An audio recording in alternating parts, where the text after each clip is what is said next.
Welcome to our Sunday service. Sunday service. I am Tyler, the high school minister. And I'm Grant, the middle school minister. As you have noticed, you're not at church right now.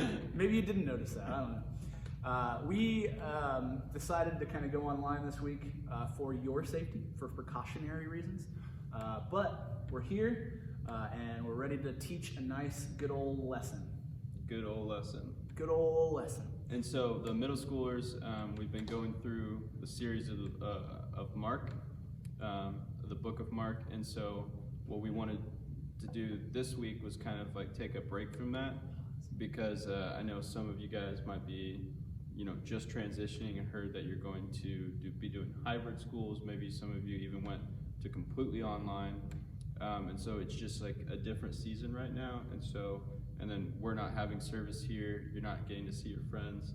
It's not the most exciting time, but we wanted to mix it up and to learn a different type of lesson that could kind of speak to the time that you're in right now. Yeah, and for high schoolers, this is what I had planned. And guess what? It's relevant to what you're going through and trying to make sense of this weird and crazy season.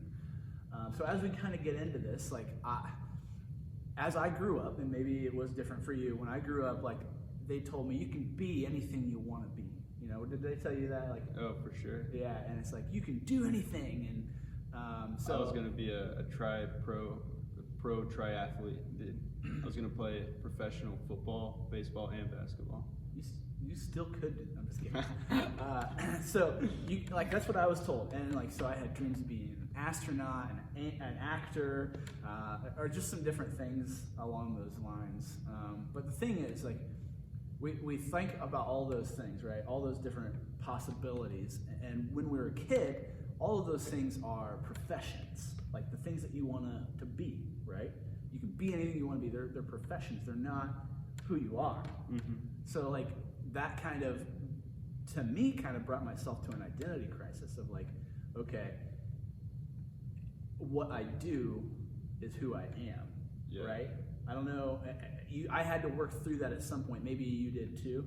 Mm-hmm. But that's kind of what I had to work through. That's kind of where I was, because in this country we kind of have this false sense of control. Right? I can control this. I can be that. I can do this. I'm American. If you work hard enough, right, you'll make it. Right. If you work hard enough, you do the right things. You'll make it. It's all about earning it. Yeah, it's all about earning it. When we're told that from a young age, that we can do anything we want and be anything we want if we set our minds to it. So, and don't get me wrong. It's good to believe in yourself. It's good to push yourself hard. It's good to work for those things. But where it kind of breaks down is feeling like you can control everything and be something that you're not, right? Mm-hmm. And also where it breaks down is those things, like I said, are professions. They aren't who you are. And who you are is more important than what you do. And all of that to say is there was a study recently is that we do not control as much as we think we do. You control 100% of what you do, right? 100% of what you do, I control myself, right? I can mm-hmm. control that. But as far as the outside forces, the things that happen to us, we control 15%. So 15% of what happens to us, we control. Yeah. But the rest is all 85%. 85% is all outside forces. Outside forces, right? Out of our control. Out of our control. Do you know how many times I've messed up the 15%? Many times. Many times. It's almost like I have 5% left, But it's not, right? So countless times have I messed up the 15%. And when I mess up the 15%, and when you mess up the 15%, that affects someone else's 85%. Mm-hmm. That's weird, right? That's wild. Yeah. And it's crazy how we all are tangled in this, and that our actions, we always think my actions affect other people, but in the moment, most of the time, when we're making decisions and things, we don't necessarily, that doesn't come to mind. Yeah, and we think way more about ourselves than we do others. Mm-hmm. But if you think about this, simple math, right? We affect other people's lives almost more than we affect our own. But kind of a weird thing, weird thought. But as Christ followers, realizing all of that, we have 15%. Like, we can control what we can control, right? There's only so much that we can control. What do we do with that? How do we navigate that? As Christ followers, realizing that we have 15%, how do we live our lives? Well, I kind of want to talk about this, and I want to talk about us as sheep. Kind of a weird concept, but think about yourself as a sheep. There are different references to sheep in the Bible, and specifically that Jesus uses as metaphors, so talking about followers. Mm-hmm. And he refers to himself even as the good shepherd in John 10:11. And I have that here. John 10:11. I am the good shepherd. The good shepherd lays down his life for the sheep. I love the next verse too. The hired hand is not the shepherd and does not own the sheep. So when he sees the wolf coming, he abandons the sheep and runs away. We'll get to that at some point. But equally important. So if we think about Jesus as the good shepherd, and we think about ourselves as sheep, that kind of puts us into three different categories. Okay, I'm going to talk about the three different categories. Let's talk about the sheep that is wide-eyed, bushy-tailed, listening to the shepherd, first out of the gate, like, oh yeah, like he's so excited to listen to the shepherd's voice. So there's that. He's the shepherd's pet. He's the shepherd's pet, yeah. Then there's the sheep that is just kind of going through the motions, stuck in the middle of the herd, and just looking at sheep butts, like just following the sheep butts, Mm-hmm. Shoulder to shoulder. Shoulder to shoulder with the other sheep. Yeah. Wherever the other sheep go, that sheep's going. Yeah, and maybe he hears the shepherd's voice but doesn't want to listen, or maybe he doesn't hear the shepherd's voice at all, and is just kind of going through the motions. And then there's the third one, the third shepherd, and that's the lost shepherd. The lost sheep. Third shepherd. Just change the metaphor on you. No. There's the third sheep that is just lost. It kind of loses its way. It was in the herd so long. It didn't hear the shepherd's voice for so long. It just got away. It's like that kid at youth group that's always like, where is John? Where is that kid? It's like, where is that kid? Always seems to be kind of lost in his own space. A space cadet, if you will. Yeah, so that's kind of how it feels, right? Like to kind of be a lost sheep, and that's where you're at. I want to kind of go through each of these, and maybe you are that kid that is in tune with the voice of God and wide-eyed, bushy-tailed, want to follow Jesus and listen to the voice of God. You're reading your Bible every day. You have a good prayer life. You're surrounded with good friends that want to follow Jesus. And what my encouragement to you in that is, like, think about submitting every moment to God. And the way I want to talk about that is, have you ever been to a CIY? I have been to a CIY. Maybe you have too. Mm-hmm. And in those moments, in those CIY moments, you're like, I want to give God my whole future. I want to give him my whole life. And like, that's amazing, and we want you to do that. But the thing is, like, we can only promise God so much, right? We only have control of so much. We have 15% control of everything, right? Like, we have 100% control of ourselves, but 15% control of everything around us, right? So with that 15%, realizing that we have such a little control of the things around us, all we can really promise God is this moment. Mm-hmm. Next moment, next moment, next moment. So like, we have to stay present and really tune in to who God is and be intentional about followership. Mm-hmm. Yeah, and if the middle schoolers remember, we kind of talked about a similar concept in the book of Mark when Jesus went through the parable of the sower and the seeds. And one of the temptations and things that we talked about was the sower who threw the seeds on the rocks, and they sprouted up and they like immediately grew. But as the sun came out, they slowly withered away. And we talked about it was because they had no roots. And so we encouraged you guys to grow roots and to reach out to spiritual mentors, to read your Bibles, to start a prayer life so that you grow some of those roots. And that it isn't just I'm on fire for God at CIY. Yep. I'm giving my life away, and then you come home and you're like, just kidding. Yeah, because we want you to be people that have roots, and not just go on emotion. Yeah. Because the reality of Christ followership is that there's ups and downs, there's storms, and if you know, a good tree won't stand if it's not rooted deeply.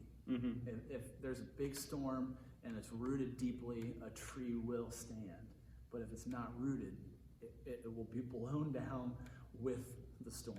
For sure. And what makes a tree even stronger is a lot of forests in places with the huge trees, like maybe California, the roots will actually grow together and they'll link together to become even stronger. So in this time, we're thinking community and still finding ways to do that, whether it be online or other places, but don't be alone in this time. Don't alone yourself. Do not alone yourself. Yeah. So that's if you're in tune with the voice of God. Do not alone yourself. I mean, honestly, at any stage. But that make sure that you have a good community of people around you that make you stronger. But the reality is, as you know, there are seasons that we're not there. Yeah. There's seasons where we're not so excited to go to church. We're not so excited to be where we're at. And a Matthew passage calls that kind of stage like being a sheep without a shepherd. Maybe we're just kind of going through the motions, and we're just in the herd looking at sheep butts, right? So, and that's kind of a weird way to put it, but like that's how it kind of feels. It stinks because you feel like you can't really hear the voice of God. You can't, or maybe you don't want to hear the voice of God, and you're just kind of doing what your parents tell you, make you go to church, make you do this, make you go to that, blah, blah, blah, and it just feels like monotonous and not fun. And so we kind of want to encourage you in that to know that Jesus sees you and loves you and has compassion for you in those moments. And he knows that you're not really following the shepherd. He knows that you're not really with him in those moments, and he still loves you. He still cares about you. He still wants you to be in his herd, which is an amazing thing. Yeah, I would say that with the sheep in that moment, I think back to my own life when I've kind of been in those stages, and the encouragement I would say is, like we talked about, to be present, because I think the two kind of things that put you in that space of kind of monotony and doing the same thing over, big word for the middle schoolers there, just means to do things over and over again, but is to be, I think to myself when I was in those times looking to the future, and I was thinking like, wow, I can't wait till high school, or I can't wait till college. High school is getting boring. We're doing the same thing. Like I can't just wait until that moment. Or it was, I think back to like when I went to Cedar Point one year. It was the first time I was ever going to Cedar Point, and somebody had told me that there were 70 roller coasters at Cedar Point, and that you could literally spend all day there, and you couldn't even ride all the rides. You'd have to come back a second day. And so I went to Cedar Point like, oh my goodness. And then we rode the rides, and I was like done in like half the day, and I was like, there's not even close. I don't even think there's 7 roller coasters here. But I think it kind of ruined my experience of that trip, because I was thinking like, this was what it was, but then it ended up being like right here.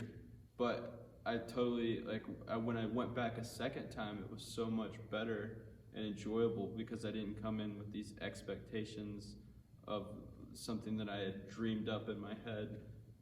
But I think that's how we look at our lives sometimes, is that we look to, when we're looking to places like, oh, I'm so excited for high school, and then, high school hits, and we're like, this was not what I had thought it was going to be. Yeah. Like, it's a lot of day after day, or, we get to college and it's the same thing.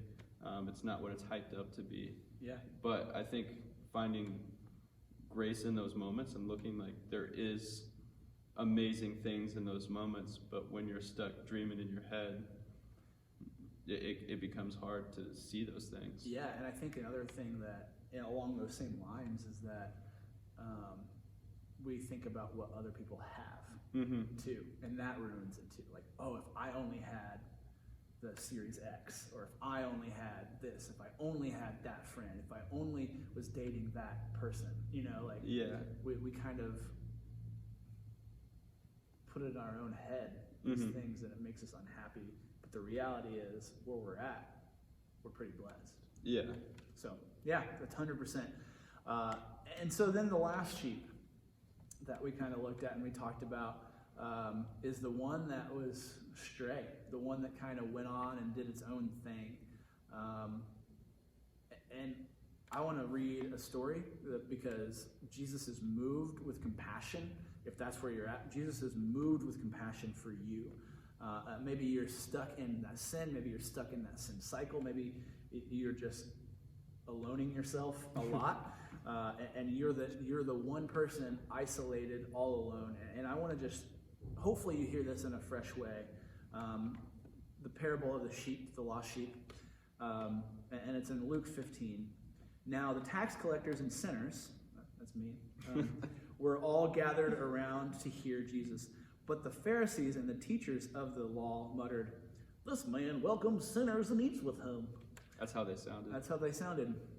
Then Jesus told them this parable. Suppose one of you has 100 sheep and loses one of them.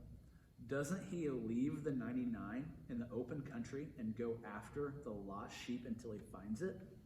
And when he finds it, he joyfully puts it on his shoulders. You smile, Jesus is this shepherd. Yeah. Put the team on his back. Just put the team on his back. Joyfully puts them on his shoulders and goes home. Then he calls his friends. Hey, he didn't have a phone. Hey guys, I don't know. He calls his friends and neighbors together and says, "Rejoice with me, I have found my lost sheep. I tell you that in the same way there will be more rejoicing in heaven over one sinner who repents than over the 99 righteous persons who do not need to repent."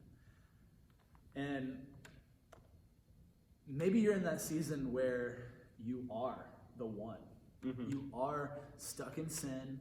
You want to be with the herd. You feel lost.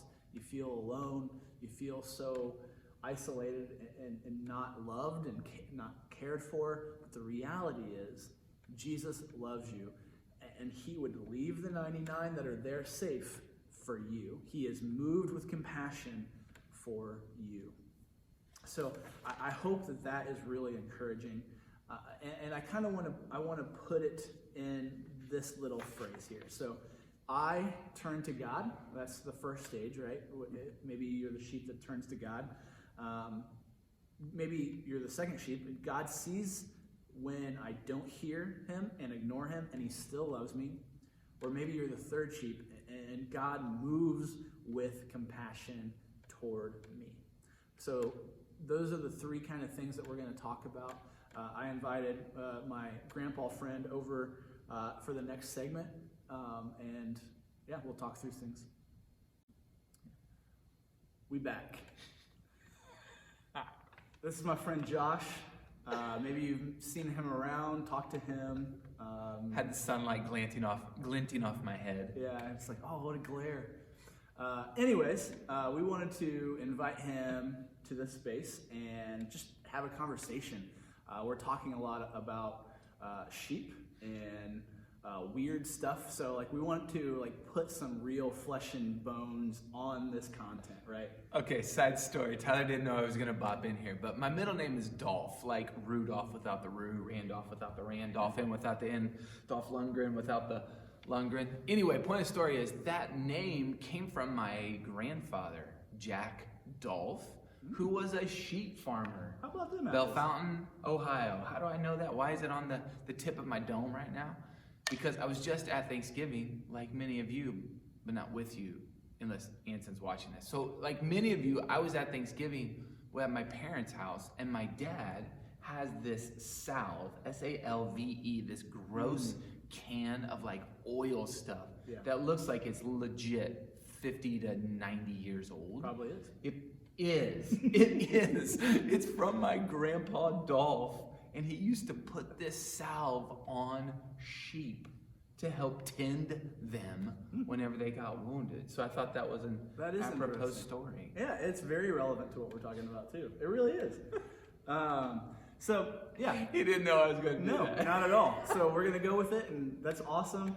And like just thinking about Jesus as the great shepherd in that, and it's like it all connects. There it is. That's It all right. That's where we're connects. going. Yeah. So if Jesus is the great shepherd and we're the sheep, that's really confusing.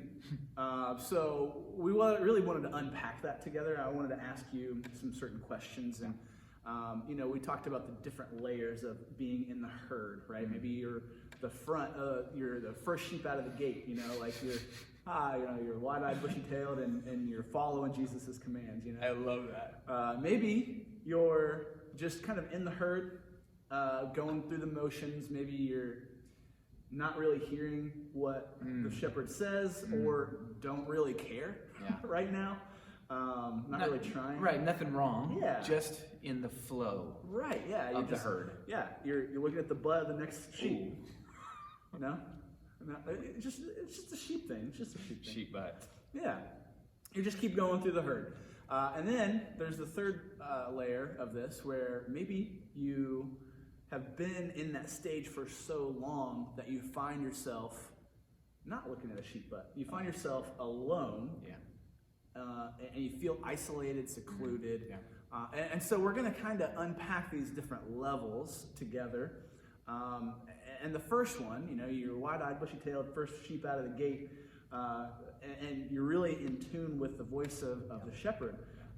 But the reality is we all have the ability and the temptation to sin tomorrow, right? Like in the next 30 seconds. But we don't really want to, right? Like we're wide-eyed, bushy-tailed. Right. We don't want to. Like, how do we navigate that? That's really good. One of the ideas on that lead sheep, the one who is intently listening for the master and attempting to follow. The attempt is the potential of sin, right? And so the attempt to follow and the attempt to hear the shepherd. What I really love is safety is in the proximity to the shepherd. So the closer I get to the voice of the shepherd, the voice of Jesus, the word of God, the closer I get into that, the less the temptation that I wander, the less the reality that I will sin tomorrow. And that's the cool one, I think. The potential is always there. I like to say my capacity to sin, like Joshua Dolph Reynolds, my capacity to sin is amazing. Yep. Like I'm so good at it. And so if I know that my capacity to wander from the shepherd is great, then I have to have the character of a sheep who listens for the shepherd. And so I think proximity, how close can I get today? Yeah, and that's all about habits, right? Like, and submitting this moment. Yeah, I like that. I like that. It's a Hebrews passage. I read Hebrews this summer, and I believe it's 3, if not 4 times, there's a refrain that said, as long as it's called today, as long as it's called today. And so, the idea here is that the capacity to sin tomorrow is always there. Always there. It is always there. Yeah. And so as long as you have today, get as close as you can to the shepherd. Yeah, and that's great. Like, If you're wide-eyed, bushy-tailed, and you're ready, that's fantastic to hear. But if you're kind of just in the herd and you don't really want to hear, or you just don't hear the voice of the shepherd, like, what do you do with that? Well, I think it all comes back to sheep butts. Yeah? Keep on trucking? Well, the question is, do you like that view? Yeah. That's kind of gross. Yeah. Do you know why they shear sheep? I mean, yeah, exactly. The smell. They shear sheep because that wool gets so thick and matted that then it picks up all the grossness. And I was trying to say that nicely because we're talking about sheep butts. So long wool and grossness plus sheep butts. I mean, like that's plus that 90-year-old salve. Yeah, you gotta cut that stuff off. The idea here is if I'm stuck in a rut, the question is, do I like my view? Do I like the pieces of my life, the pieces of the path that I'm currently following, and do I like where that's taking me? So one is, how do I get my head up to see where I'm going, so that way I have a view of where the shepherd is? And then the second question is, what are those habits that I can do today, little things, maybe big things, but little things, to hear the shepherd's voice? Yeah, 100%. That's really good. It comes back to habits. And like you said, do you like the view? That's a really good way to put it. Yeah. So that leaves us with the last one. Okay, so maybe we're just like so far away from all the sheep butts, so far away from the shepherd, that we're just kind of lost and isolated. Like how do we navigate those areas and those times? Yeah, in that space where I look around and I understand isolation or loneliness, I think the beauty of that moment is what we hear in the story of the shepherd of the 99. Yeah. In that moment where I feel so alone, the reality is there is a shepherd who has left everyone to come find me. And so the idea that I'm in that place doesn't mean I stay in that place or will be in that place for a long time. That's so good whenever we quote that Hebrews passage, as long as it's called today, whenever we tell these stories of John 10, the sheep know my voice and I know their name. And then the 99. Whenever you hear all those stories, the reality is we serve a God who is coming to look for you in the moment that you feel so alone. Yeah. And so I think there's just one thing to put in here. The idea of feeling alone is not that you are actually alone. If it's true that God is actually the good shepherd coming to find you, you aren't far from him. Yeah. And I think that is such the hope of the gospel. When I'm isolated, alone, trapped in my own sin, don't know where I am or how to move forward, the beauty is called to God, called to the shepherd, because he's already promising that he's looking for you. Yeah. Yeah, it says he has compassion for you. He's moved with compassion towards you. I love that. And that's beautiful. I love that. That is the deepest level of the hope of the gospel, is that in your lostness, in your isolation, in your woundedness, in your pride, in your arrogance, whatever state that you sit in today, you already have someone who's looking for you to rescue you. And if we can truly understand that and then put it into just the guts, the way that we move in the world, all of a sudden we'll find ourselves moving from isolation back to the herd. And then the reality is, if I'm already loved and known and being sought for, then the sheep butt view, there's so much more when I'm at the front and I'm in proximity with the shepherd, where he can put his hand out and touch me. Yeah. And that's all about my movement through the pack, because God has already done the work to find me. Yep, 100%. I love it. Thanks so much, Josh. We appreciate your time. Yeah, thank you. You got it, man. My watch turned off, so. Wow, Grandpa had a lot of knowledge. We're really thankful for his wisdom and his time to sit down with us and talk through those things. So hopefully you got a lot out of today. Hopefully you got a lot out of the different things, the different aspects, and then putting real flesh and bones on it. But we also want to kind of take a second and realize that, one, we're not as control as we think we are. But that's okay, because God is in control of everything. But what can we do to control what we can control? And my dude Grant here has challenges. So maybe you're in one of the 3 stages. He has challenges for each stage. And so, Grant, if I'm the first sheep and I'm turning to God, to Jesus, and he's the good shepherd, what should I do? Yeah, so I mean, I think there's not like one set thing that you should do. There's a lot of things in the whole book of the Bible that you could be doing. But I love how Rob Bell puts it in a way of, he once said, like, are we so busy doing so many good things that we miss out on doing the right thing? And so you might be doing a lot of good things in this season, but I think the way we want to look at it is, are you doing the right thing? And the way you kind of look at it with that is, if you're in a season where you feel close to God and you feel you are like in motion with him and know what you're doing to a degree, I think this is a great time for you to be praying to God, to ask him where he needs to lead you today, and where open up an opportunity for you to possibly speak into someone else's life, or you just to share love to someone else. And so be praying for those opportunities would be, I think, one thing to kind of be practical with this week. But a second part is to just is to reach out.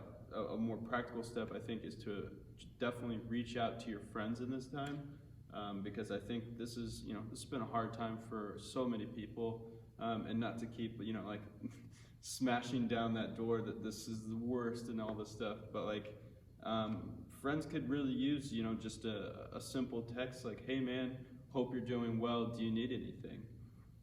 If you're feeling like your cup is full, now's the time. Now's the time to share that with other people and stuff. And so I know there's seasons in life where it's like, I've studied my Bible, I've prayed a lot, and it's like, oh man, I feel so good. And it's like, well, what are you doing? Share. And so share that with other people. And so I would say that's what you do if you're the first sheep. Yeah, so, okay, that's the first sheep. If I'm the second sheep and I'm kind of like looking at sheep's butts and just kind of like in a stinky phase, what do I do? Like, how do I like move and navigate through that? Yeah, I would say if you're the second sheep and you're feeling like you're just moving through the motions right now, what Tyler and I kind of talked about earlier was being present in the moment.